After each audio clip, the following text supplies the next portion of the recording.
Richard Collins pressed the cold barrel against his temple, his finger tensing on the trigger as Martha's empty chair mocked him from across the kitchen table. The gun trembled, not from fear but from the palsy that had taken residence in his hands these past 5 years. Then he heard it, a desperate roar that ripped through the dawn quiet of Whispering Pines, a sound so filled with maternal anguish it froze his finger mid-squeeze. Betty Simmons next door dropped her watering can with a clatter, the morning silence shattered by a primal call that hadn't been heard in these parts for decades. Martha would have recognized that sound immediately. She'd spent 30 years documenting wildlife patterns before cancer stole her. The calendar still marked the date of her passing, 1,826 days ago, with her neat handwriting, "Don't forget to live, Richard." "Get yourself together, old man," he muttered, setting down the gun and reaching for his boots. What force could drive a mother bear to such desperation? And why did it feel like his last chance at redemption? Leave a like and share your thoughts in the comments along with the city you're watching from now. Let's continue with the story. At 72, Richard Collins had perfected the art of invisibility. 5 years since Martha's passing, and his daily routine had shrunk to the essentials of mere existence. Wake at 4:30 a.m., the same time for 40 years, back when the construction crew expected him on site by 6. Brew coffee strong enough to stand a spoon in it. Set 2 mugs on the table, one that he'd drink, one that would grow cold in front of Martha's framed photograph. The Collins 2-story farmhouse stood at the edge of Whispering Pines, a 300-acre stretch of protected forest that had somehow escaped the developer's axe. The house itself was showing its age, peeling white paint, a porch that sagged like tired shoulders, windows that rattled with every gust of wind. Martha had always talked about repainting, about fixing the loose boards, about planting more marigolds along the walkway. Now, the only splash of color came from the wild daisies that had seeded themselves near the mailbox, persistent despite Richard's neglect.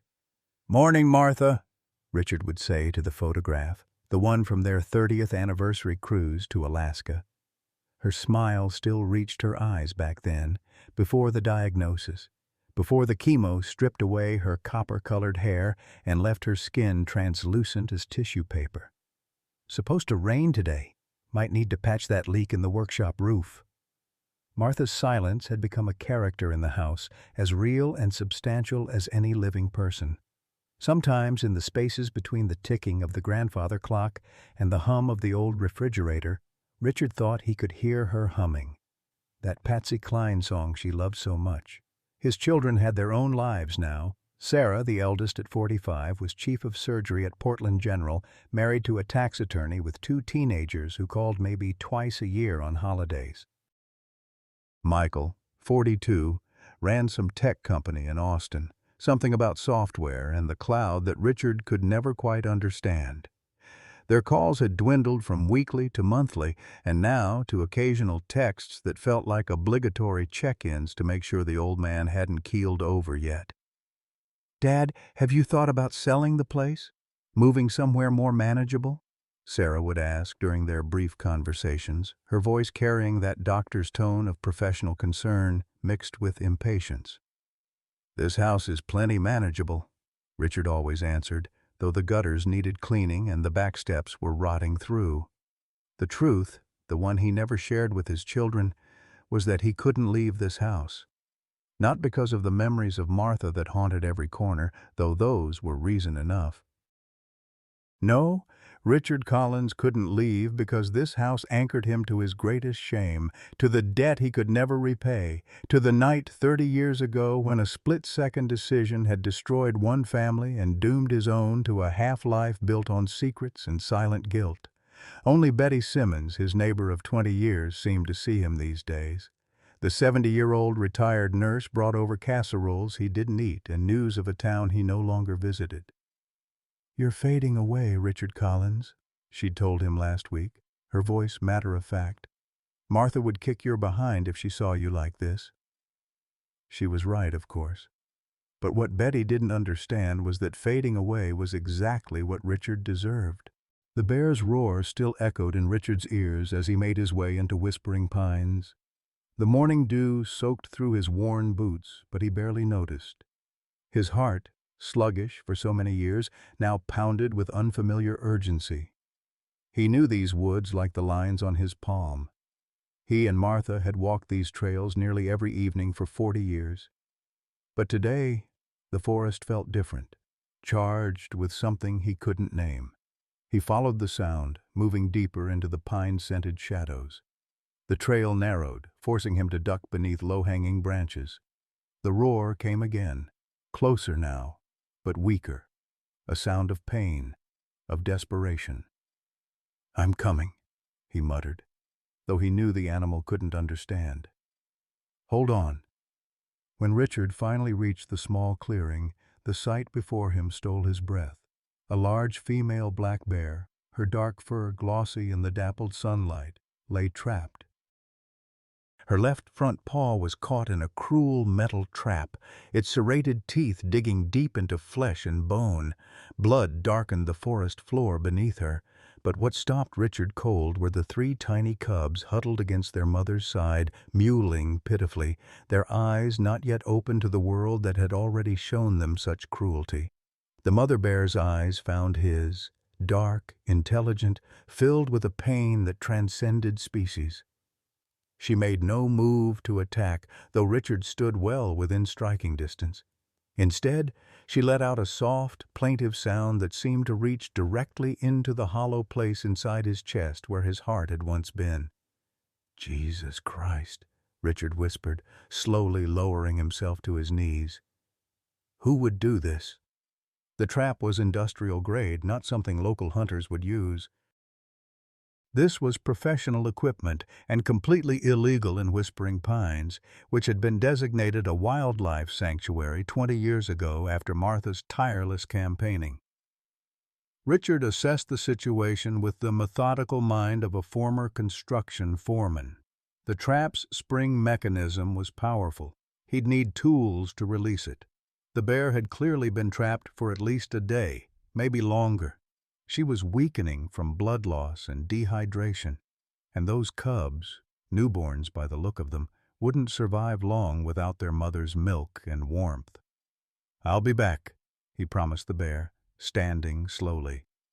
"Don't you give up." Back at the house, Richard grabbed his toolbox, several old blankets, and the first aid kit Martha had always kept fully stocked. He filled a large water bottle and, after a moment's hesitation, took the leftover roast beef from the refrigerator. His mind raced through the options.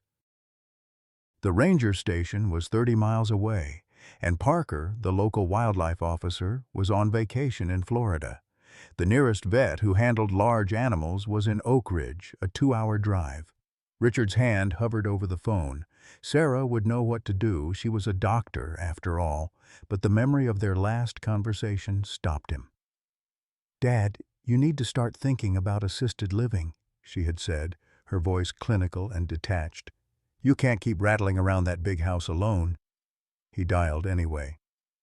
"Dad, is everything okay?" Sarah answered. "The hospital sounds busy in the background." "I need your help, Sarah. I found an injured bear in the woods behind the house. She's caught in a trap, bleeding badly. She has cubs." A long pause. "A bear? Dad, are you serious right now?" "I'm about to go into surgery." "I know, but I need medical advice. How do I stop the bleeding?" "What kind of antibiotics? Dad, I treat humans, not wildlife," Sarah interrupted, her voice sharp. "And you shouldn't be anywhere near a trapped bear. They're dangerous, especially with cubs. Call animal control." "There's no time for that. She's dying, Sarah." "Then that's nature taking its course. Dad, promise me you'll stay away from it. Bears carry all kinds of diseases."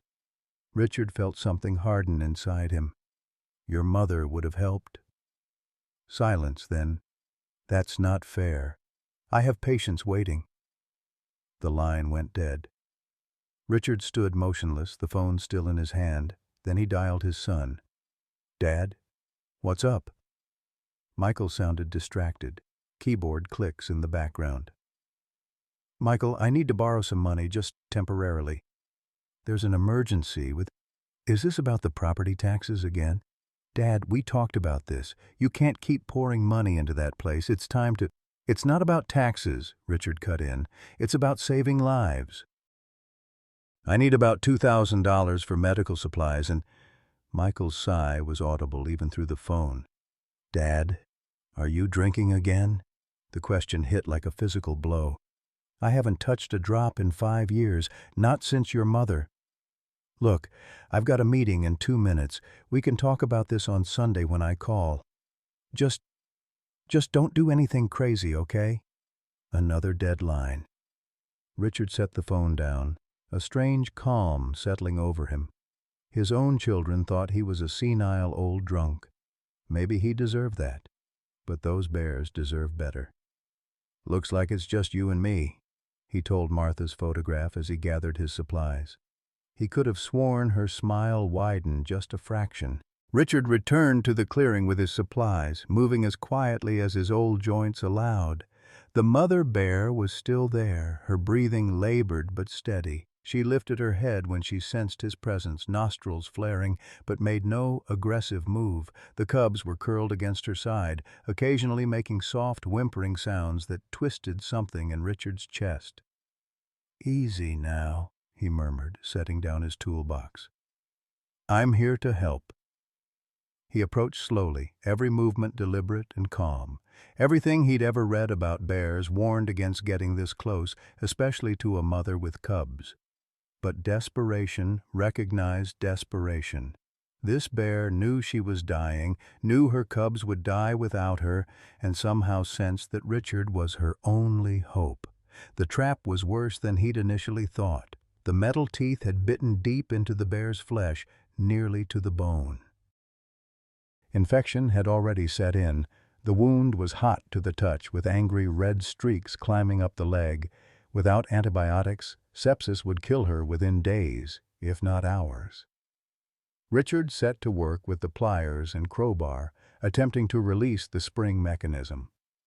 The bear watched him with dark, intelligent eyes, occasionally letting out a soft moan of pain, but never once attempting to swat at him.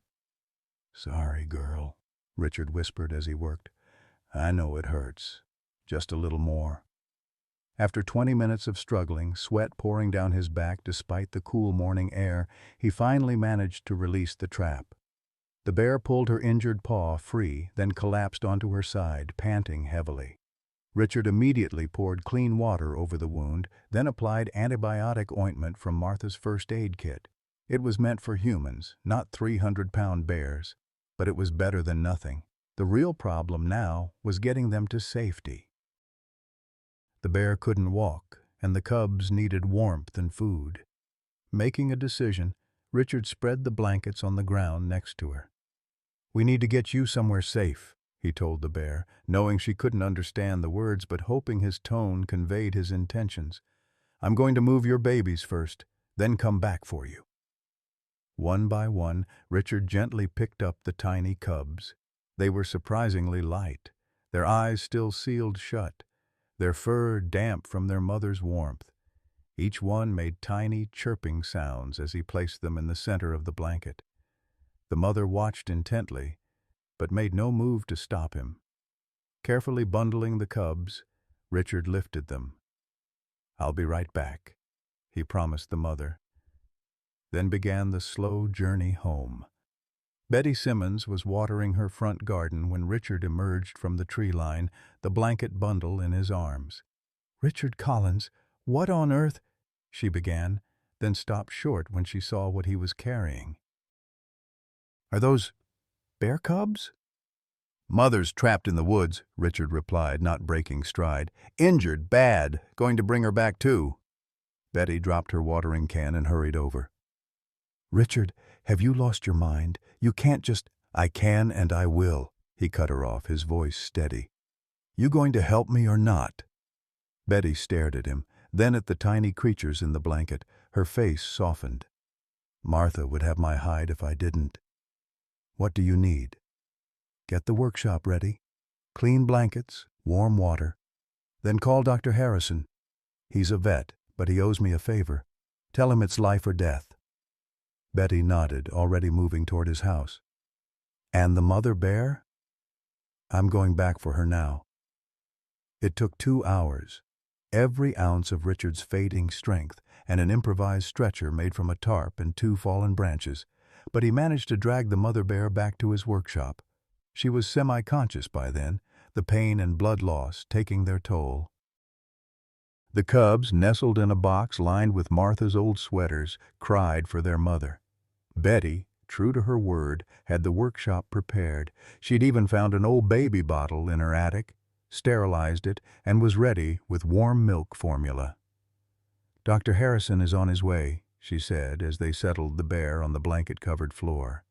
"He says he's bringing antibiotics and something for the pain." Richard nodded, too exhausted to speak. His back screamed in protest, and his heart was doing that stuttering thing that had sent him to the emergency room last winter. But looking at the bear family reunited, the mother weakly nuzzling her cubs despite her pain, he felt something he hadn't experienced in 5 years. Purpose. Dr. Harrison arrived an hour later, his ancient pickup truck rattling up the gravel driveway. The vet, a man in his 60s with a salt and pepper beard and hands gnarled from decades of wrestling with farm animals, took one look at the scene in the workshop and let out a low whistle. "When Betty said you had an injured bear, I thought she was exaggerating," he said, setting down his medical bag. "You know this is highly illegal, right? Fish and Wildlife would have my license if they knew." "Then they won't know," Richard replied simply. Harrison sighed, then knelt beside the mother bear. "She's in rough shape, Richard. That wound is badly infected and she's lost a lot of blood. I can give her antibiotics, pain medication, but—" "Will she live?" The vet's eyes met Richard's. 50-50 at best. And even if she does, there's the question of what to do with them afterward. You can't just keep a family of bears in your workshop." "One problem at a time," Richard said. "Let's save her first." As Harrison worked, cleaning and stitching the wound, administering injections, Richard sat on the floor beside the box of cubs, dipping his finger in the milk formula and letting them suckle. Their tiny tongues against his skin awakened something long dormant inside him, a tenderness he thought had died with Martha. "You're doing great, little ones," he murmured. "Your mama's going to be okay. You all are." It was the first promise Richard had made in 30 years that he intended to keep, no matter the cost. Outside the workshop window, unnoticed by anyone inside, a black SUV with tinted windows slowly rolled past the house, then stopped. A man in an expensive suit watched through binoculars, his expression unreadable. After a moment, he took out his phone and dialed. "Found him," he said simply. After all these years? For the first time in years, Richard Collins had a reason to wake up in the morning. Each day began with the mother bear, whom he'd named Maggie after Martha's favorite aunt. Her recovery was slow but steady, the antibiotics doing their work against the infection. Dr. Harrison visited every other day, bringing supplies and shaking his head in a mixture of amazement and concern. "I've been a vet for 30 years, he said on his 4th visit, checking Maggie's wound. "Never seen anything like this. A wild bear letting a human change her bandages, feed her cubs. It's not natural." Richard handed the vet a fresh bottle of the special formula they'd concocted for the cubs. "Nothing natural about that trap either." Harrison grunted in agreement. "About that, I've been asking around. Those aren't local traps. They're commercial grade, the kind used by professional trappers or what?" Richard prompted when the vet fell silent. "Or people clearing land for development." Harrison's eyes met Richard's. "There have been rumors about Whispering Pines, some big company buying up parcels around the edges, whispers about rezoning." Richard's jaw tightened. Martha fought for 20 years to get this land protected. Protected on paper, Harrison replied, gathering his supplies. But money has a way of changing paper. After the vet left, Richard sat beside Maggie, stroking her thick fur while her cubs nursed. They were growing stronger each day, their eyes now open, revealing curious dark orbs that watched Richard's every move. He'd named them too. The largest and most aggressive was Chief, the middle one Explorer, and the smallest, most gentle one Martha. "We're going to keep you safe," he promised them, "all of you." Richard was bottle-feeding little Martha when a knock at the workshop door made him start. Betty entered, her face tight with worry. "Richard, there are 2 rangers in your driveway." Official vehicle. Richard carefully placed the cub back with its siblings. "Did they say what they want?" "They heard about a bear," Betty whispered. "Someone reported you." His mind raced. Who could have known? Dr. Harrison was trustworthy, and Betty would never betray him, which meant someone was watching. "Stall them," he said, covering the bears with a blanket. "Tell them I'm in the bathroom or something." Betty nodded and hurried back to the house. Through the workshop window, Richard could see 2 uniformed rangers standing beside their green truck, clipboards in hand. He recognized one, Tom Peterson, a local who'd gone to high school with Michael. Straightening his shirt, Richard patted Maggie one last time, then stepped outside, closing the workshop door firmly behind him. "Tom," he called, forcing cheerfulness into his voice. "Been a while." Tom Peterson looked uncomfortable. "Mr. Collins, this is Ranger Simone Davis from the state office. We received a report about wildlife on your property." The woman beside him was tall, stern-faced, with short gray hair tucked under her ranger hat. "Mr. Collins," she said, "we have information that you're keeping a bear and cubs on your property. Is that correct?" Richard crossed his arms. "Who told you that?" "We're not at liberty to say," Ranger Davis replied. "But harboring wildlife, especially large predators, is a federal offense. If there's a bear family here, they need to be relocated by professionals." "There's no bear family here," Richard said, the lie bitter on his tongue. "Feel free to look around." Tom shifted uncomfortably. "Mr. Collins, if there is a bear, it's for their own safety. They can't be domesticated, no matter how tame they seem. And if one of those cubs grows up and hurts someone—" "I said there's no bear," Richard repeated firmly. "Now, unless you have a warrant, I'd appreciate it if you'd leave." "I have things to do." Ranger Davis's eyes narrowed. "We'll be watching this property, Mr. Collins. Wildlife belongs in the wild. If you're interfering with that natural order, there will be consequences." After the rangers left, Richard leaned against the workshop door, his heart pounding. Betty joined him, her face pale. "That was too close," she said. "Richard, you can't keep them here. Those rangers will be back, probably with a warrant next time." "I know." Richard ran a hand over his face. "But Maggie's still weak, and the cubs are too young. They wouldn't survive if released now." "Then what are you going to do?" Richard stared into the distance, toward the tree line where whispering pines began. "I don't know yet, but I'll figure something out." That night, Richard dreamed of the accident for the first time in years. He was behind the wheel, rain lashing the windshield, whiskey burning in his veins. The headlights catching a flash of metal, another car, swerving to avoid a deer, the horrible sound of impact, a child's scream. He woke gasping, sweat-soaked, the old familiar guilt crushing his chest. Staggering to the bathroom, he splashed cold water on his face, avoiding his reflection in the mirror. He didn't need to see it to know what was there, the face of a coward who had fled the scene, leaving a family broken and bleeding in the wreckage. A family whose name he had learned only later from newspaper reports. The Reed family, father, mother, 8-year-old daughter, all dead at the scene, and a 5-year-old boy, miraculously alive, Nathan Reed. Richard had followed the boy's progress from a distance, sending anonymous donations to the children's home where he was placed, the college fund established in his name. It was never enough. Nothing could be enough to replace what Richard had taken. The grandfather clock in the hallway struck 3. Too restless to return to sleep, Richard decided to check on the bears. As he crossed the yard toward the workshop, a flicker of movement at the edge of the property caught his eye. He froze, peering into the darkness. There, a shadow moving among the trees. Human, not animal. Someone was watching the house.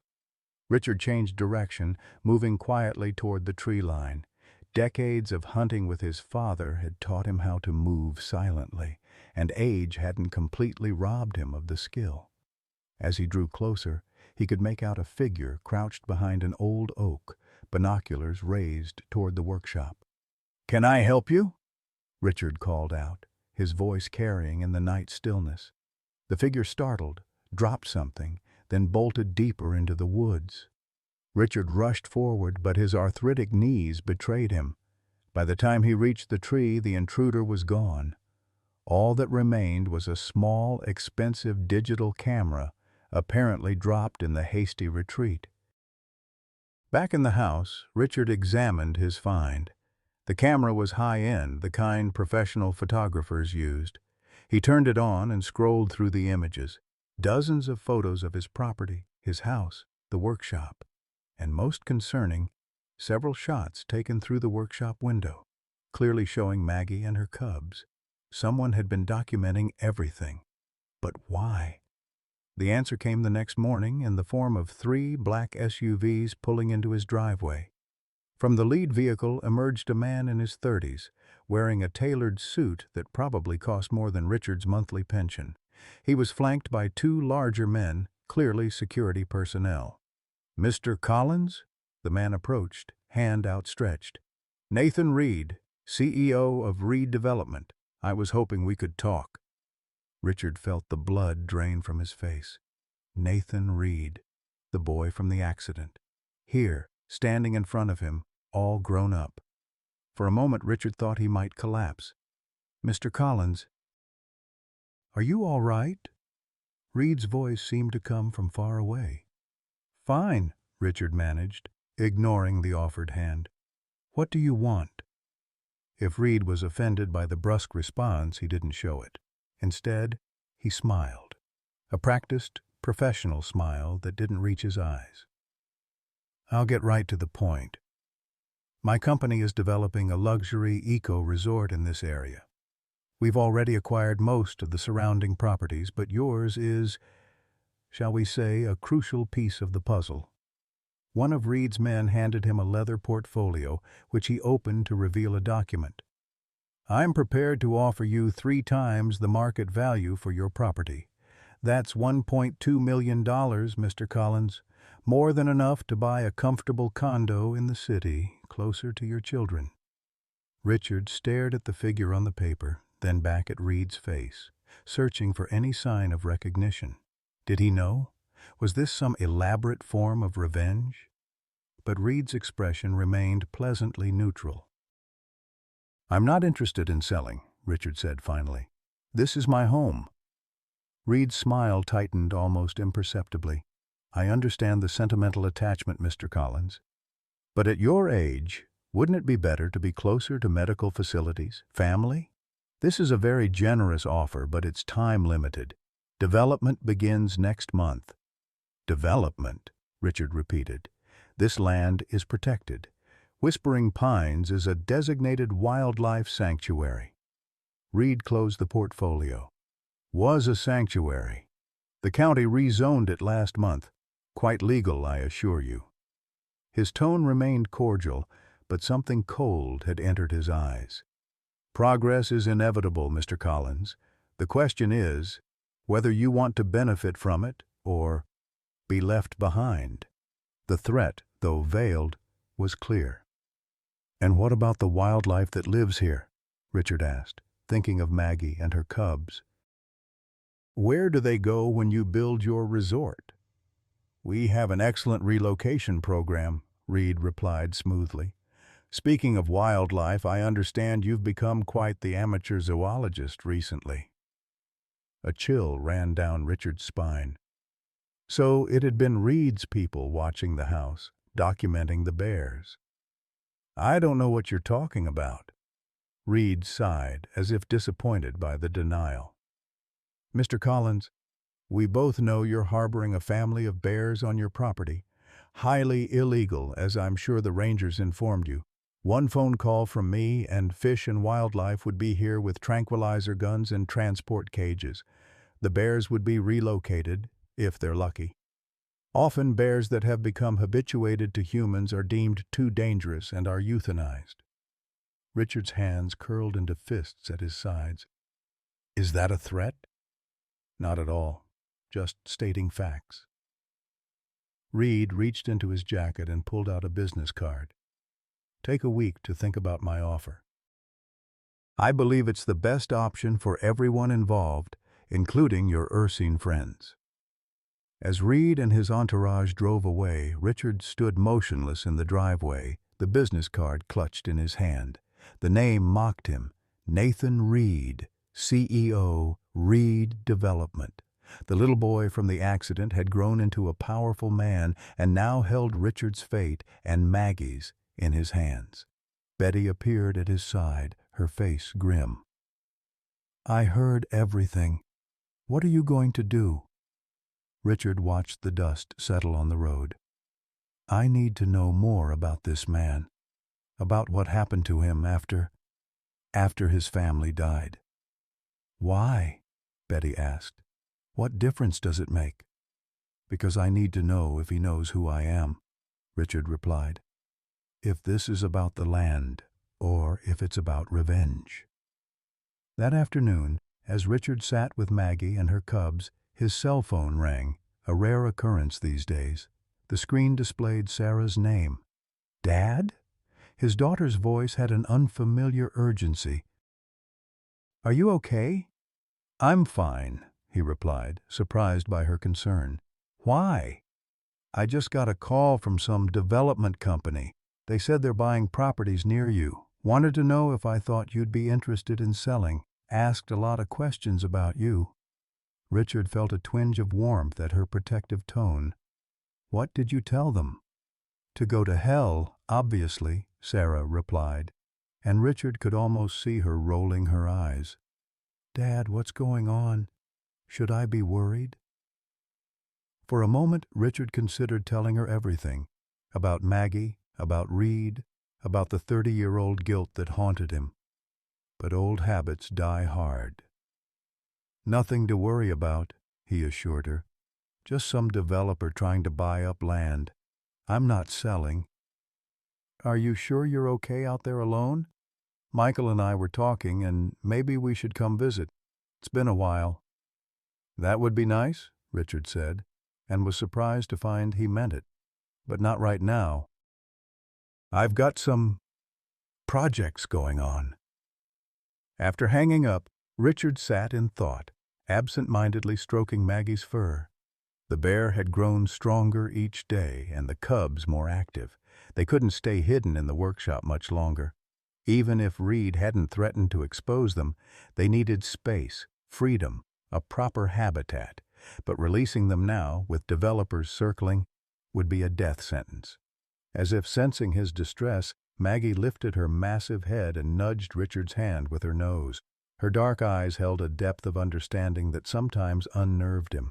How could an animal, a wild predator, show such gentleness, such gratitude? We'll figure this out, he promised her.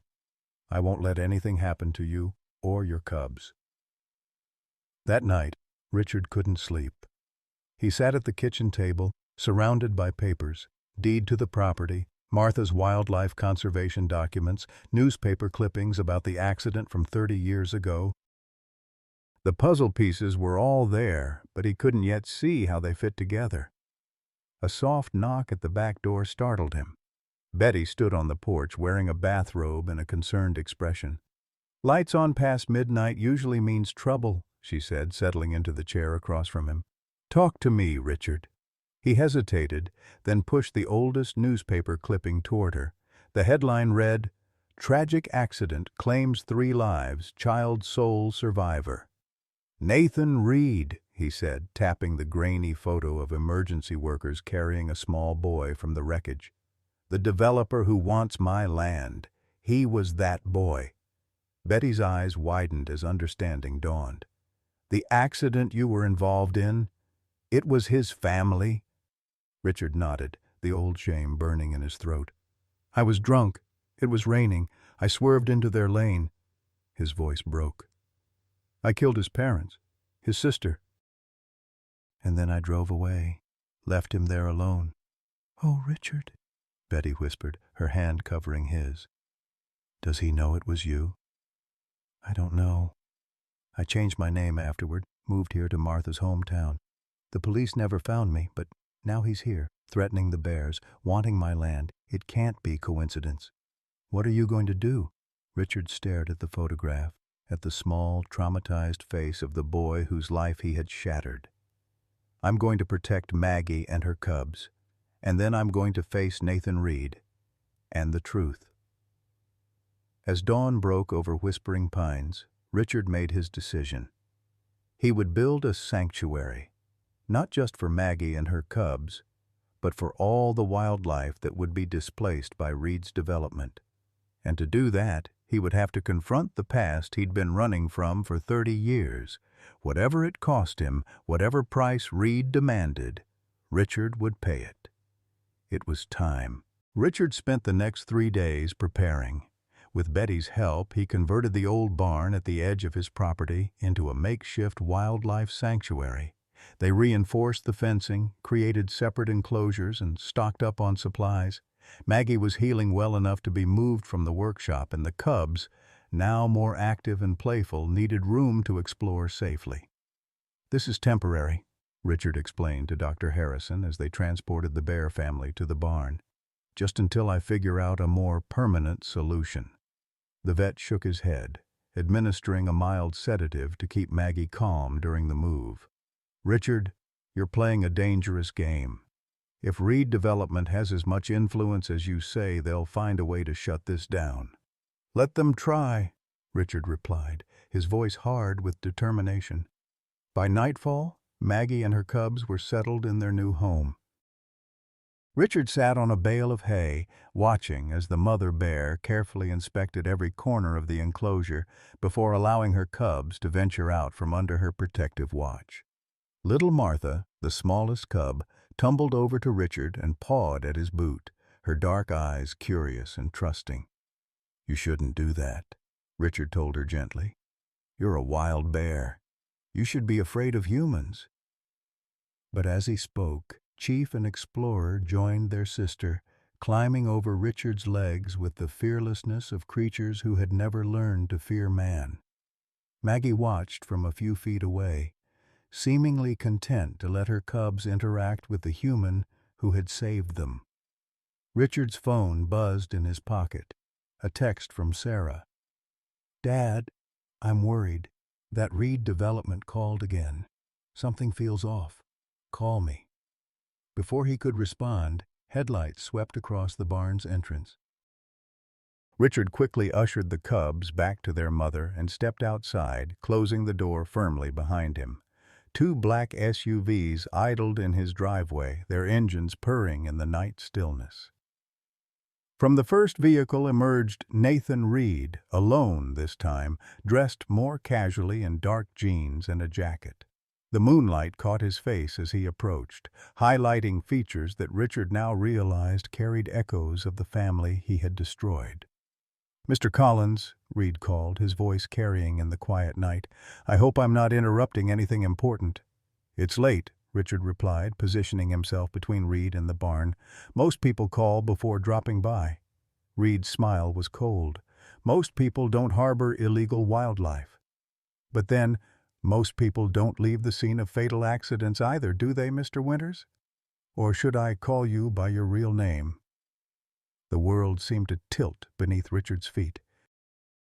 He had changed his name after the accident from Winters to Collins, Martha's maiden name, when they moved to start fresh. Only a handful of people knew the truth. "How long have you known?" Richard asked, his voice barely audible. "Since you moved the bears to the barn this afternoon," Reed replied. "My security team has been watching your property. When I saw you carrying those cubs, something clicked. The way you moved, your profile in the sunlight, it matched my memories. The man who walked away while my family died." Richard's throat constricted with decades of unspoken guilt. "Nathan, Save it." Reed cut him off, his professional veneer cracking to reveal raw anger beneath. "For 30 years, I've been searching for you. The drunk driver who destroyed everything and vanished into thin air. The police gave up, said you probably fled the state, maybe even the country. But here you are, living comfortably just 100 miles from where it happened." From the second SUV, 2 men emerged, private security, judging by their posture and attire. They flanked Reed at a respectful distance, hands hovering near concealed weapons. "What do you want?" Richard asked, though he already knew the answer. "Justice," Reed replied simply. "Your property, for starters. The last piece I need to complete the resort development, which, by the way, will be built on the exact spot where your precious bears are currently residing." "And then what? After you've taken my land and destroyed the sanctuary?" Reed's expression hardened. "Then you go to jail, Mr. Winters. I have enough evidence to reopen the case. Vehicular manslaughter, leaving the scene of a fatal accident. The statute of limitations never expires when you flee justice." Richard felt strangely calm in the face of these threats. Perhaps because after 30 years of running, the prospect of finally facing consequences came as a relief. "The bears are innocent in all this," he said. "Whatever you want from me, leave them out of it." Something flickered in Reed's eyes. Surprise, perhaps, at Richard's concern for the animals over himself. "Your wife was an environmentalist, wasn't she? The one who fought to protect these woods."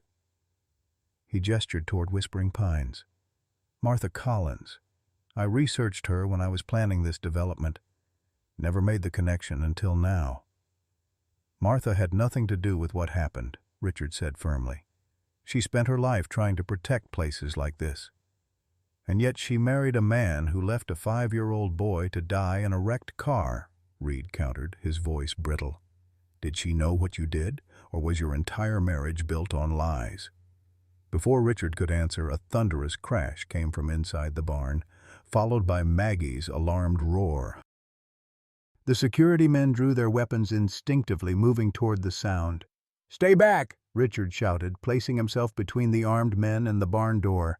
"She's protecting her cubs. Come any closer with those guns and she'll charge." "Control your pet bear, Collins," one of the security men ordered, his pistol aimed at the barn. "She's not a pet, she's a wild animal," Richard shot back. "Lower your weapons or someone's going to get hurt." Inside the barn, Maggie continued to roar, the sound rising in volume and urgency. The cubs' frightened cries joined the cacophony. Reed raised a hand, signaling his men to hold position. "This has gone far enough. I'm calling Fish and Wildlife right now. Those bears will be removed and you'll be arrested, both for harboring dangerous wildlife and for the deaths of my family." As Reed reached for his phone, the barn door burst open. Maggie charged out, 300 pounds of maternal fury. The security men fired warning shots into the air, which only enraged her further. She rose onto her hind legs, towering over 7 feet tall, and roared with such force that it seemed to shake the very air. Richard moved without thinking, placing himself between Maggie and the armed men. "Don't shoot! She's just protecting her cubs." One of the security men took aim directly at the bear. Richard saw his finger tighten on the trigger and lunged forward, shoving the man's arm upward. The gun discharged, the bullet tearing through the night sky harmlessly. "Are you insane?" the man shouted, struggling to regain control of his weapon. In the chaos, no one noticed the second security guard taking aim. No one except Maggie. The bear dropped to all fours and charged, not at the men with guns, but at Richard. For a heartbeat, he thought she was attacking him, but then her massive body slammed into his, knocking him aside just as a shot rang out. Maggie stumbled, blood blooming on her shoulder where the bullet had struck. "No!" Richard screamed, scrambling to his feet. "Stop shooting!" Reed stood frozen, his face pale in the moonlight, watching as the wounded bear positioned herself between Richard and the armed men. Despite her injury, Maggie remained upright, her body a living shield. "She's protecting you," Reed said, his voice hollow with disbelief. Richard knelt beside Maggie, pressing his hand against her wound to stem the bleeding. "Call them off, Nathan, please. She's already been through enough." Something changed in Reed's expression. A flicker of the frightened 5-year-old boy still living inside the powerful businessman.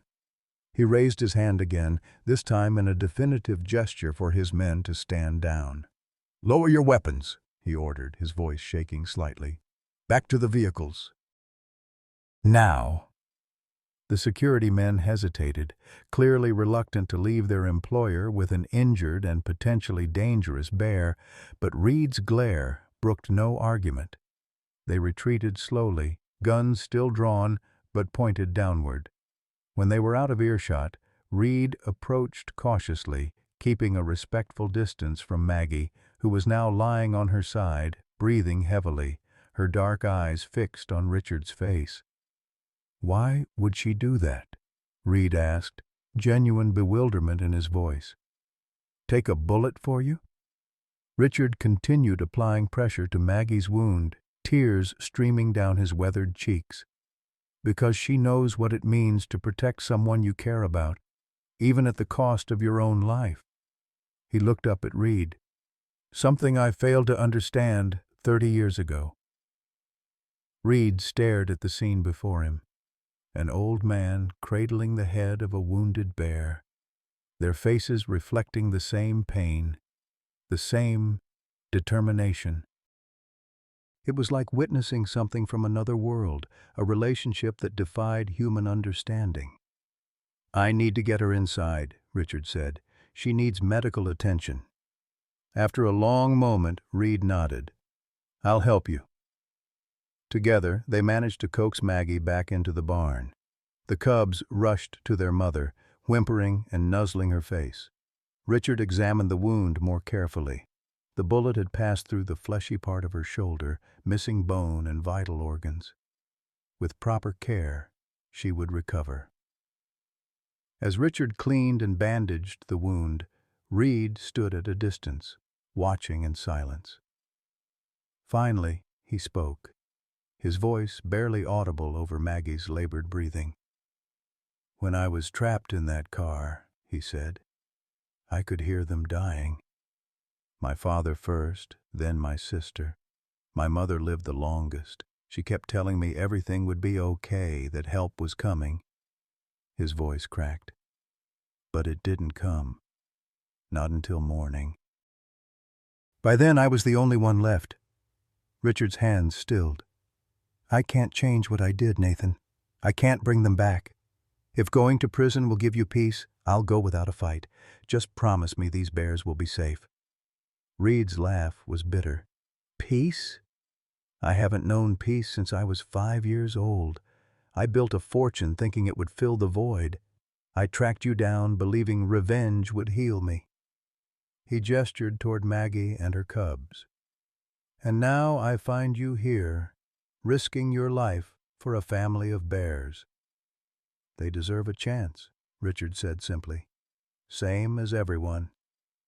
Reed moved closer, kneeling on the opposite side of Maggie. The bear watched him warily but made no aggressive move. One of the cubs, little Martha, approached Reed cautiously, sniffing his outstretched hand. "The night of the accident," Reed said, allowing the cub to investigate him, "a bear came out of the woods. I saw it through the broken window. It stood there watching, like it was debating whether to come closer. I was terrified it would attack, but instead it just stayed until the rescue workers came, like it was standing guard. Richard looked up sharply. You never mentioned that in the police reports. They would have thought I was hallucinating from shock, Reed replied. Maybe I was, but I've never forgotten it.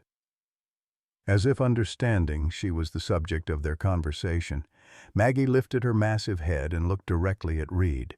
Their eyes met, the wounded bear and the wounded man, in a moment of silent communication that transcended species. The sound of sirens in the distance broke the spell.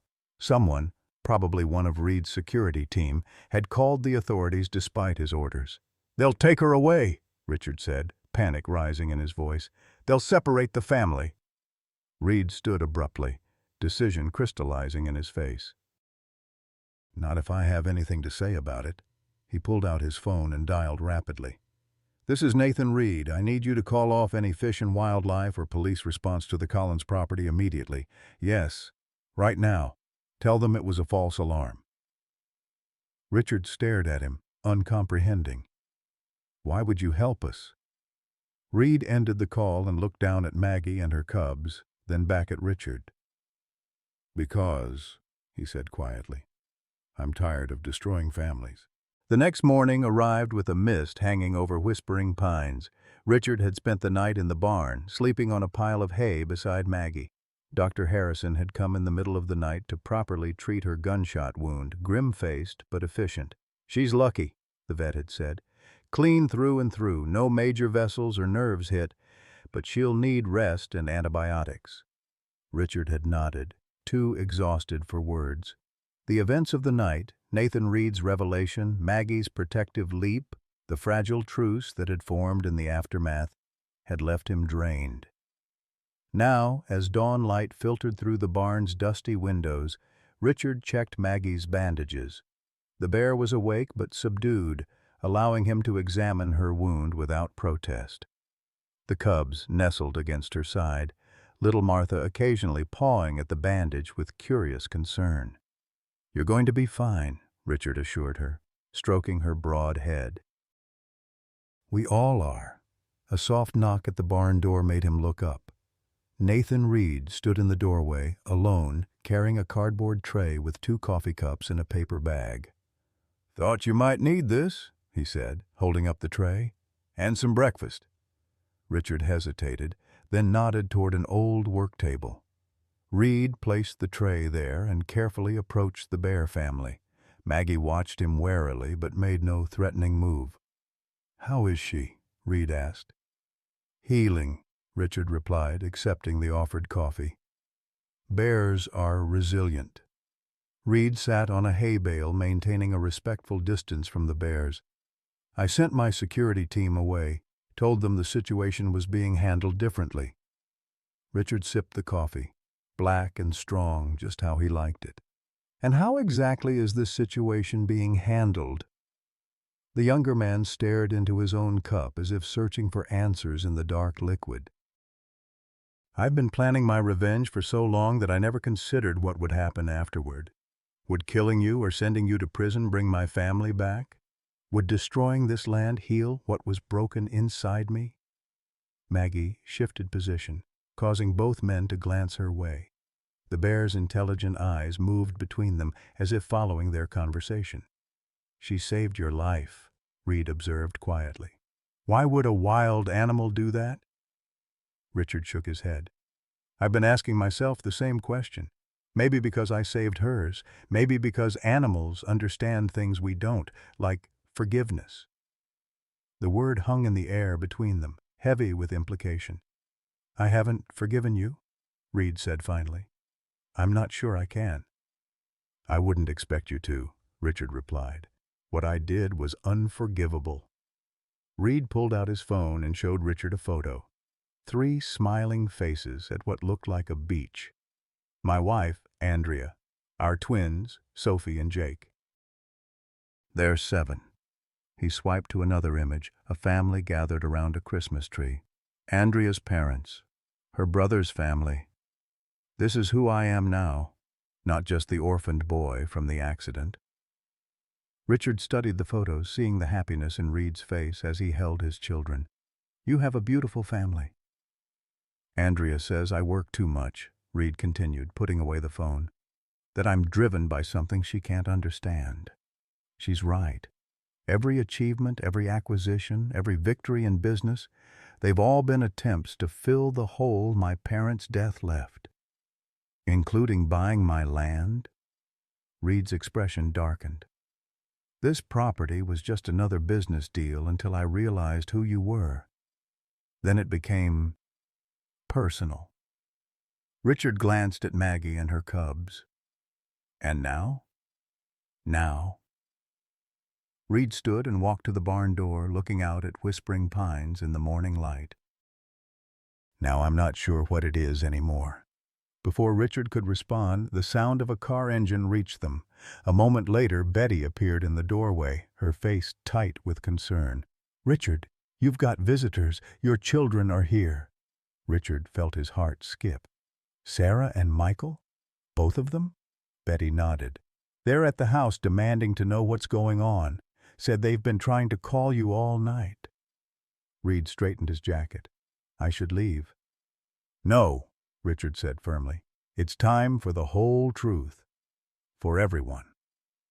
The walk from the barn to the house seemed longer than usual, each step heavy with the weight of what was to come. Richard hadn't seen both his children together in over 5 years, not since Martha's funeral. That they had both dropped everything to come now spoke volumes about their concern. They were waiting on the porch, Sarah pacing nervously while Michael stood with arms crossed. Both froze when they saw Richard approaching with Reed at his side. "Dad!" Sarah rushed forward, her doctor's eyes quickly assessing him. "Are you hurt? What's going on? Who is this man?" Michael was more direct. "Betty said there was some trouble last night. Gunshots, and something about bears." Richard held up his hands. "I'm fine. Please, let's go inside. There's a lot I need to tell you." In the living room, with coffee Betty had prepared, Richard finally shared the story he'd kept hidden for 30 years. The drunk driving, the accident, the 3 lives lost, his cowardly flight from the scene. As he spoke, he watched his children's faces shift from confusion to shock to disbelief. "That's why we moved here?" Sarah asked, her voice barely above a whisper. "Why we changed our name from Winters to Collins?" Richard nodded, unable to meet her eyes. "Your mother wanted a fresh start, away from the whispers, the investigations. She protected me, though I didn't deserve it. And you," Michael turned to Reed, "you're the boy from the car, the one who survived?" "I am," Reed confirmed quietly. A heavy silence filled the room, broken only by the ticking of Martha's old grandfather clock. "All these years," Sarah said finally, "the drinking, the nightmares, the way you pushed everyone away after Mom died. It makes sense now." Her voice broke. "Why didn't you tell us?" "Shame," Richard admitted. "And fear. Fear that you would look at me the way you're looking at me now." Michael stood abruptly, walking to the window. "I don't even know who you are anymore. Our entire childhood was built on a lie." "Not everything was a lie," Richard protested. "I loved you both. I loved your mother. That was real." "And what about the bears?" Sarah asked. "Betty mentioned something about bears in the barn?" Richard explained about finding Maggie and her cubs, the trap, the rescue. As he spoke, he saw something shift in his children's expressions. A softening, a flicker of understanding. "You risked everything for them," Sarah said. "Why?" "Because 30 years ago, I failed to help a family that needed me," Richard replied, looking at Reed. "I couldn't make the same mistake twice." Reed, who had been silent throughout most of the conversation, cleared his throat. "Your father took a bullet for those bears last night. Or rather, the mother bear took it for him.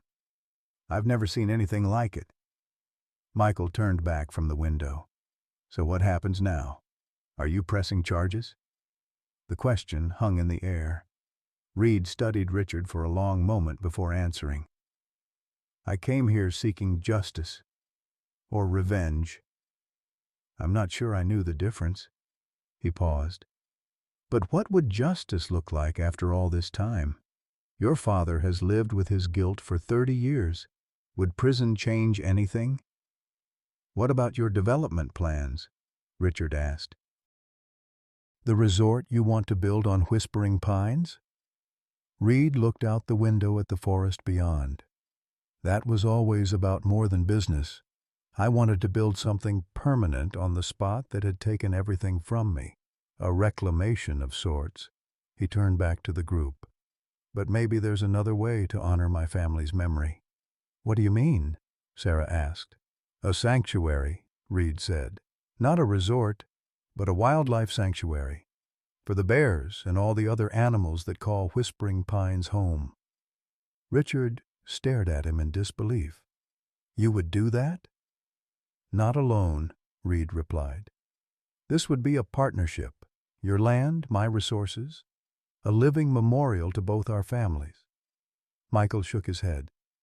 Just like that? After 30 years of searching for him, you're going to forgive and forget? I didn't say anything about forgiveness, Reed corrected him, or forgetting. But perhaps there's a third option between revenge and absolution. A path forward that honors the past without being consumed by it. Richard felt something he hadn't experienced in years. Hope. But reality quickly dampened it. Maggie was shot. Fish and Wildlife will be looking for her. If they find her on my property... Leave that to me, Reed said with quiet confidence. I have connections in the state government. We can get the proper permits, establish a legitimate rehabilitation center. It will take time, but it's possible. Sarah studied Reed's face. Why would you help him, after what he did to your family? Reed was silent for a moment. Because last night I saw a bear, a wild animal, risk her life to protect your father. If nature itself can show such grace, perhaps I can try to find some of my own. He looked directly at Richard.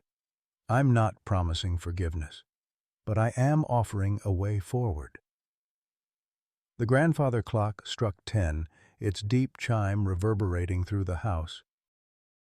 Outside, the morning mist had lifted from Whispering Pines, revealing the vibrant green canopy stretching toward the horizon. I need to check on Maggie, Richard said, standing slowly. Her wound needs cleaning. To his surprise, Sarah stood as well. I'll come with you. I'm a doctor, after all, even if my patients are usually human. Michael hesitated, then joined them. I want to see these bears that have caused so much trouble. As the Collins family walked toward the barn, Reed remained on the porch, watching them go. The path to healing would be long and uncertain for all of them. But for the first time in 30 years, it existed. The next morning, Richard found Sarah already in the barn when he arrived with fresh bandages and the antibiotics Dr. Harrison had prescribed. His daughter was sitting cross-legged on the hay beside Maggie, carefully examining the bear's wound while the cubs played nearby, rolling and tumbling over each other in a mock wrestling match. "How's our patient?" Richard asked, setting down his supplies. Sarah looked up, her expression a mixture of professional assessment and lingering amazement. "Better than expected. Bears have remarkable healing capabilities. The wound is already showing signs of granulation tissue." Richard felt a surge of pride watching his daughter, the skilled surgeon, the compassionate healer, tending to Maggie with the same gentle confidence she must show her human patients. "You're a natural with her," he observed, kneeling beside them. Sarah's hands moved expertly as she cleaned the wound. "When I was little, before we moved here, I wanted to be a veterinarian. Do you remember that?" Richard nodded, the memory suddenly vivid. "You had that toy doctor kit. Used to patch up every stray animal in the neighborhood. Mom encouraged it," Sarah continued, her voice softening. "She'd bring home injured birds, baby rabbits, taught me how to care for them. After we moved, though, you both seemed so anxious whenever I showed interest in animals. Now I understand why." She paused. "You were afraid I'd draw attention to the family." The truth of her words stung. "We were always looking over our shoulders," Richard admitted, "afraid someone would connect the dots. Like Nathan Reed did." "Yes, like Nathan did." Sarah finished applying the fresh bandage and sat back, watching the cubs play. The smallest one, Martha, broke away from her brothers to investigate Sarah, sniffing curiously at her shoes. "Michael's still processing everything," Sarah said, gently offering her hand for the cub to examine. "He went for a long walk in the woods, said he needed to think." "And you?" Richard asked, almost afraid to hear the answer. "What are you thinking?"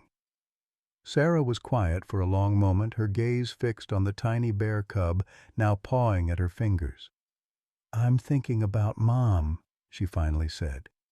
"About how she protected you all these years. How she never told us the truth." "She wanted to," Richard said, "especially as you both got older. But I was the one who insisted on keeping it buried. I was afraid of losing you." "And now? Are you still afraid?" Richard looked at Maggie, at the trust in her dark eyes despite everything she'd been through. "Not the way I was," he answered truthfully. "What happened last night, it changed something. When Maggie took that bullet, she was protecting her family," Sarah finished for him. "That's what mothers do." "Yes." Richard swallowed hard. "It's what Martha did for 30 years. Sarah reached over and, for the first time in longer than Richard could remember, took his hand. "Tell me about the accident," she said quietly. "Everything." And so he did. Not the sanitized version he'd recited to Nathan and Michael the night before, but the raw, unvarnished truth. The drinks after work. The argument with Martha about his driving, the rain-slicked roads, the headlights coming around the curve, the terrible sound of impact, the faces he glimpsed in the wrecked car, the father already gone, the mother's arms thrown protectively around her children, the little girl's vacant eyes, and worst of all, the boy, Nathan, crying and calling for help. "I started to dial 911, Richard confessed, tears streaming unchecked down his weathered face. "Had the phone in my hand, but I was drunk, Sarah. Way over the limit. I panicked. Thought about you and Michael, about what would happen if I went to prison." "So you left them there," Sarah said, her voice not accusatory but understanding. "And lived with that decision ever since." Richard nodded, unable to speak. "I think I understand now," Sarah continued after a moment. "Why you drank so much when we were kids. Why you were always apologizing for things that didn't seem to matter. Why you kept sending those anonymous donations to children's homes and scholarship funds." Richard looked up in surprise. "You knew about those?" Sarah smiled sadly. "Mom told me after I graduated medical school. She was so proud of me, but also said I should know that my education was partly funded by your second job, the night security shifts you took for years. She said you gave away half of everything you earned to a family who needed it more than we did." The revelation that Martha had shared even this much with their daughter stunned Richard. "She never told me. She protected everyone, Dad. You, us. Even Nathan in her own way. That's who she was." From outside came the sound of approaching vehicles. Richard tensed, old fears surfacing, but Sarah squeezed his hand. "It's okay," she assured him. "That's probably just Nathan and his team. He called this morning while you were still asleep, said he was bringing some wildlife experts to assess the situation properly." They found Nathan in the driveway with 3 people. A gray-haired woman in a Fish and Wildlife uniform, a younger man carrying camera equipment, and another woman who introduced herself as Dr. Elaine Myers, a bear rehabilitation specialist. "Mr. Collins," the Fish and Wildlife officer greeted him. I'm Ranger Davis. We met briefly the other day.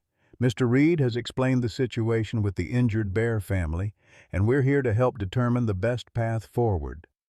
Richard glanced at Nathan, who nodded reassuringly. "They're not here to take the bears away," he explained, "just to document the situation and provide expert guidance." For the next several hours, the specialists examined Maggie and her cubs, took photographs and measurements, and discussed options with Richard, Sarah, and Nathan. Michael returned from his walk and joined them, his expression guarded but engaged. "Under normal circumstances," Ranger Davis explained, "we would relocate the bears immediately. Wild animals, especially predators, should not become habituated to humans." "But these aren't normal circumstances," Dr. Myers interjected. "The mother's injury needs continued monitoring, and the cubs are too young for relocation. Moreover, the behavior you've described, the bear's apparent protective action toward Mr. Collins, is extraordinary. I'd like to study this further." Nathan stepped forward. "What if we established a legitimate wildlife rehabilitation center here? With proper permits and oversight?" Ranger Davis looked skeptical. "That's a complex undertaking, Mr. Reed. The licensing alone—" "I've already spoken with the state director," Nathan interrupted smoothly. "They're amenable to a provisional permit given the unique circumstances and the influence of redevelopment in the region." Richard watched this exchange with a mixture of hope and wariness. Nathan's resources and connections were making possible what should have been impossible, but at what cost? What would Reed ultimately want in return? As if reading his thoughts, Nathan drew Richard aside while the specialists continued their discussion. "You're wondering about my angle," he said without preamble. Richard nodded. "People don't usually change course this dramatically overnight." "True." Nathan gazed toward Whispering Pines, "but last night wasn't ordinary. Seeing that bear protect you, it made me question everything I thought I knew about justice, about revenge." He turned back to Richard. "This morning I called my wife, told her everything about the accident, about finding you, about what I'd planned to do. What did she say? She asked me one question. Will destroying this man bring your parents back?" Nathan's voice tightened. "Then she reminded me of something my therapist once said, that trauma creates a hole in us that we often try to fill with the wrong things." Richard understood this all too well. He'd tried to fill his own hole with alcohol, then with silence, then with anonymous donations that never seemed enough. "So what happens now?" Richard asked. "Now we build something better than a resort or a prison sentence," Nathan replied. "A sanctuary, like we discussed, not just for these bears, but for all the wildlife that calls Whispering Pines home. A living memorial to both our families." Before Richard could respond, Michael approached, his expression still troubled but determined. "I've been thinking," he said, "if we're really doing this, creating a sanctuary, it needs a proper foundation, legal protection. I know people in environmental law who could help structure it." Richard looked at his son in surprise. "You'd be willing to help with this?" Michael shoved his hands in his pockets. "I'm still processing everything, Dad. The lies, the accident. It's a lot. But this—" he gestured toward the bears, the forest beyond. "This feels like something worth doing.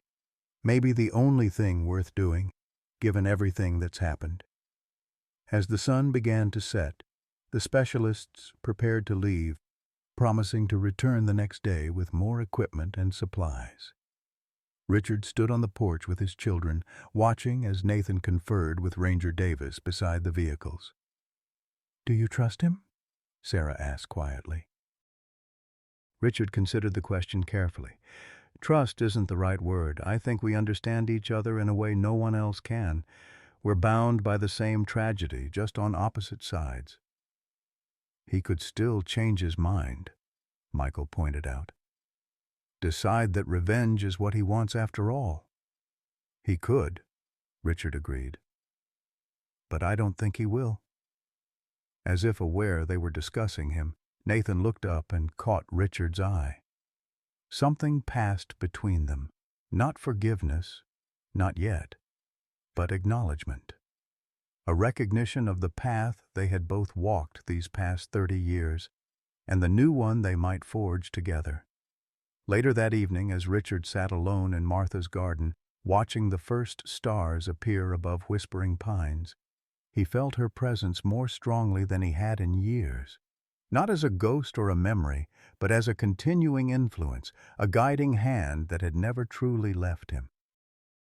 "I think we might be doing the right thing at last, Martha," he whispered to the twilight air. "It's taken too long, but maybe it's not too late." From the barn came Maggie's soft, huffing call to her cubs, gathering them close for the night. The sound carried on the evening breeze, a mother's love, a promise of protection, a reminder that even in the wildest hearts there lived the capacity for forgiveness. 3 months passed like the turning of seasons in Whispering Pines. Summer gave way to early autumn, bringing with it crimson and gold leaves that drifted down to carpet the forest floor. The transformation of Richard's property happened just as steadily, though with considerably more commotion. The Second Chance Wildlife Sanctuary had progressed from a hastily scrawled concept on Richard's kitchen table to a reality of wooden structures, fenced enclosures, and a small visitor center that would open to the public the following spring. Nathan Reed had been true to his word, leveraging his connections to expedite permits and bringing in his company's best architects to design facilities that blended harmoniously with the natural environment. Richard stood on the newly built observation deck, watching as Maggie and her cubs explored their expanded enclosure. The mother bear's wound had healed completely, leaving only a slight hitch in her gait when she was tired. The cubs had nearly doubled in size, their playful antics growing more boisterous by the day. "They'll be ready for soft release next summer," Dr. Myers said, joining Richard at the railing. The wildlife biologist had become a fixture at the sanctuary, dividing her time between field research and overseeing the bears' rehabilitation. "Soft release?" Richard asked, though he already knew the answer. They'd discussed the bear's future many times. "We'll open the enclosure to the protected area of Whispering Pines," Dr. Myers explained patiently. "Let them venture out on their own terms, with supplemental feeding stations available until they're fully self-sufficient." Richard nodded, his throat tightening. "And then they'll be gone." Dr. Myers smiled gently. "Not gone, Richard, just where they belong. And if Maggie's behavior is any indication, I suspect she'll bring her cubs back to visit from time to time." Bears have excellent memories, especially for those who've shown them kindness. As if hearing her name, Maggie looked up at them, her dark eyes meeting Richard's. In the months since her rescue, the bear had maintained her unusual connection with Richard, allowing him closer access than anyone else, even greeting him with soft huffs of recognition when he approached her enclosure. "It's the right thing to do," Richard acknowledged. "They deserve to be wild." "As do we all," came Nathan Reed's voice from behind them. Richard turned to see the younger man approaching, dressed casually in jeans and a work shirt, a far cry from the immaculate suits he'd worn during their first encounters. The months of working together had worn away some of the sharp edges between them, creating, if not friendship, then a relationship built on mutual respect and shared purpose. "The education building is nearly finished," Nathan said, leaning against the railing. "Sarah's exhibit on bear biology is impressive. She has a talent for making complex information accessible." Richard felt a surge of paternal pride. His daughter had taken a sabbatical from her surgical practice to help establish the sanctuary's medical protocols, bringing her precision and compassion to a cause that increasingly seemed to fulfill her in ways her hospital work had not. "And Michael's legal framework is airtight," Nathan continued. "The sanctuary will be protected in perpetuity, regardless of what happens to either of our companies." You both have done more than I could have imagined, Richard said, his voice rough with emotion. Nathan's expression remained carefully neutral, as it often did when their conversation veered toward the personal. We're building something worthwhile here. Something that honors, he paused, searching for the right words, all that was lost. The three stood in companionable silence, watching as the cubs engaged in a wrestling match while Maggie dozed in a patch of autumn sunlight. The scene radiated a peace that belied the tumultuous journey that had brought them all together. I should get back to the visitor center, Dr. Myers said eventually. The school group from Portland arrives tomorrow for our first educational program. After she'd gone, Richard and Nathan remained at the railing, the silence between them stretching but not uncomfortable. I found something, Nathan said finally, reaching into his pocket. When we were clearing out the old storage shed for the new medical facility. He handed Richard a small, weathered envelope, yellowed with age. The handwriting on the front was instantly recognizable, Martha's neat, precise script. To Nathan Reed, Richard read aloud, his heart suddenly pounding. Where did you find this? In a box of your wife's conservation papers, Nathan replied. It was sealed. Richard stared at the envelope, mind racing. Have you opened it? No. Nathan's voice was carefully controlled. It's addressed to me, but I thought you should be present when I did. Richard handed the envelope back, hands trembling slightly. It's yours. Whatever Martha wrote, she meant it for you. Nathan studied the envelope for a long moment, then carefully broke the seal. Inside was a single sheet of paper folded precisely. As he unfolded it, a small photograph slipped out, a family portrait, faded but clear. Nathan as a small boy, smiling between his parents, his sister's arm draped around his shoulder. Where did she get this? Nathan whispered, his composure cracking. The newspaper, Richard realized. They ran a story about the accident. Martha kept a clipping. Nathan nodded mutely, then began to read the letter aloud, his voice growing more unsteady with each word. Dear Nathan, you don't know me, but I know about you. My name is Martha Collins, though that wasn't always my name. My husband, Richard Winters, was the man who caused the accident that took your family from you. I write this letter knowing you may never read it, but hoping someday you might. If you are reading these words, it means either I have found the courage to seek you out, or you have found us. What my husband did was unforgivable. He left you alone in that car with your dying family, a choice born of cowardice and fear that has haunted him every day since. No amount of anonymous donations or good deeds can erase that night. But there is something you should know. The day after the accident, Richard went back. He parked far down the road and walked to the memorial site your community had created. He left flowers and sat for hours, watching people come and go, listening to their stories about your parents and sister. A woman there, your mother's friend, I believe, mentioned that you had been placed in a children's home temporarily while relatives were located.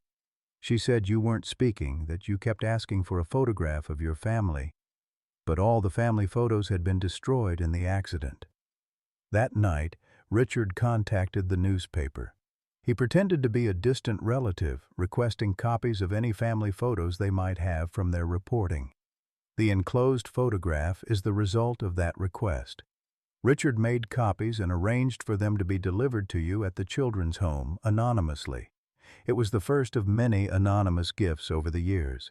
The scholarship fund, the therapy payments, the birthday cards with cash that always arrived on time. Richard tracked your progress from afar, agonizing over each milestone you reached without your parents. Child, I tell you this not to excuse what he did, but to help you understand the man he became afterward. A man consumed by guilt, trying desperately to atone for an act he could never undo. If you are reading this, and if vengeance is what you seek, know that no punishment you could devise would exceed what Richard has inflicted upon himself these past years. But if, somehow, you can find even a small measure of peace in knowing how deeply he has regretted his actions, then, perhaps, something meaningful can grow from this tragedy. Not forgiveness, necessarily, but understanding. With deepest sympathies for your loss, Martha Collins. Nathan's voice broke on the final words. He stood motionless, the letter trembling in his hands, tears streaming unashamedly down his face. Richard felt rooted to the spot, his own vision blurring. Martha had never told him about the letter. Like so many things, she had carried this burden silently, hoping to bridge an unbridgeable gap. "The photographs," Nathan said finally, his voice barely audible. "I never knew where they came from. They just appeared one day at the home, 5 copies, one for my room, the others to keep safe. It was the only picture I had of them for years." He looked down at the faded family portrait in his hand. "I still have one in my wallet, all these years." Richard couldn't speak, couldn't find words adequate to the moment. Martha had reached across time to provide context for his cowardice, to show Nathan that remorse had lived alongside the failure. "Your wife," Nathan said, carefully refolding the letter. "She must have been extraordinary." "She was," Richard agreed, finding his voice at last. "Better than I deserved." Nathan pocketed the letter and photograph with reverence. "I need some time," he said simply, and walked away toward the trail that led deep into whispering pines. Richard remained at the observation deck long after Nathan had disappeared among the trees. Below, Maggie had gathered her cubs close as the afternoon shadows lengthened, her massive body curled protectively around them. That evening, Richard sat on his porch with Sarah and Michael, watching fireflies blink in the gathering darkness. His children had surprised him these past months, not just with their commitment to the sanctuary, but with their capacity for understanding. "Nathan found a letter today," Richard told them, recounting the discovery and Martha's words. Sarah smiled sadly. "That sounds like Mom, always trying to build bridges." "Do you think it will make a difference?" Michael asked. "For Nathan, I mean?" Richard looked out toward whispering pines where Nathan had vanished hours earlier. "I don't know. Some wounds run too deep for words to heal." They fell into contemplative silence, each lost in their own thoughts. The sanctuary project had given them a common purpose, a way to be family again without directly confronting the decades of lies and distance. But the deeper reconciliation, Richard knew, would take far longer than building enclosures and visitor centers. "I've been thinking," Sarah said abruptly, "about staying on here, permanently." Richard and Michael both turned to her in surprise. "What about your practice?" Michael asked. Sarah shrugged. "I could work part-time at the regional hospital. But honestly, these past months working with Dr. Myers, establishing the medical protocols for the sanctuary, it's the most fulfilled I've felt in years." "The wildlife medicine," Richard said, remembering. "Your childhood dream." Sarah nodded, a smile lighting her face. "Sometimes the path circles back in ways you never expect." "Well," Michael said after a moment, "if you're staying, someone needs to keep the books in order." "My firm has been understanding about my remote work arrangement. I could extend it, maybe split my time between here and Austin." Richard looked between his children, emotion welling up so intensely he couldn't speak. After 30 years of secrets and separation, after everything that had happened, they were choosing to stay. "I'd like that," he managed finally. "Having you both here." The sound of tires on gravel interrupted the moment. Headlights swept across the yard as Nathan's car pulled into the driveway. He had been gone all day, and Richard had begun to wonder if he would return at all. Nathan approached the porch slowly, his expression unreadable in the dim light. He held Martha's letter in one hand. "I've been walking," he said without preamble, "thinking about everything, about my parents, about that night, about what your wife wrote." Richard stood, uncertain what was coming. Sarah and Michael flanked him, a silent show of support. "I've spent 30 years defining myself by that accident," Nathan continued, "building a life, a company, a fortune, all with the hidden purpose of someday finding justice or revenge or something to fill the hole their deaths left." He looked down at the letter. "But your wife was right. Nothing can undo what happened. Not punishment, not a sanctuary, not even forgiveness." "I know," Richard said quietly. "But," Nathan raised his eyes to meet Richard's, "maybe that's not the point. Maybe the point is what we choose to do with the life we have left." He extended his hand, not the formal business gesture of their first meeting, but an offering, open-palmed. "I'm not ready to forgive," Nathan said honestly. "I may never be. But I am ready to build something worthwhile from all this pain, a sanctuary, not just for the bears, but for all of us." Richard looked at the offered hand, then at his children, who nodded encouragingly. Slowly he reached out and clasped Nathan's hand. "Together," Richard agreed. As if responding to this covenant, a deep, resonant call echoed from the barn where Maggie and her cubs were sheltered for the night.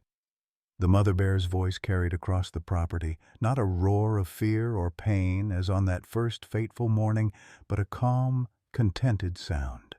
The sound of a family safe, healing, preparing for whatever the future might bring.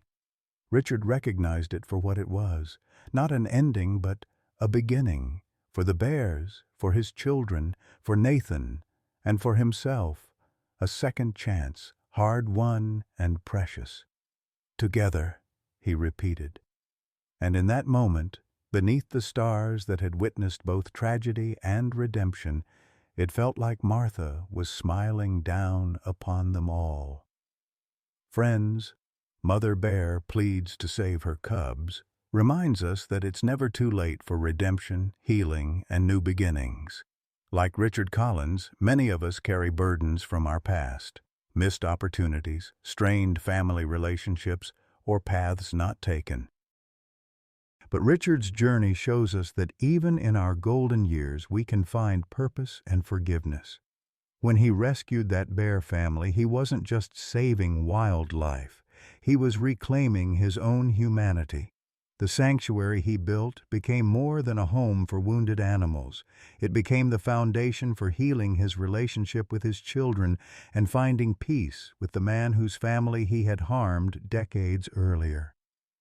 What burdens are you still carrying? What relationships in your life deserve a second chance? Remember, as Martha's letter reminded us, maybe the point is what we choose to do with the life we have left. It's never too late to build something meaningful from our pain, to reconnect with estranged loved ones, or to find purpose that brings joy to our final chapters. Have you experienced a second chance in your life that changed everything? What legacy are you building in your senior years? Share your story in the comments below. We'd love to hear how you found your own sanctuary.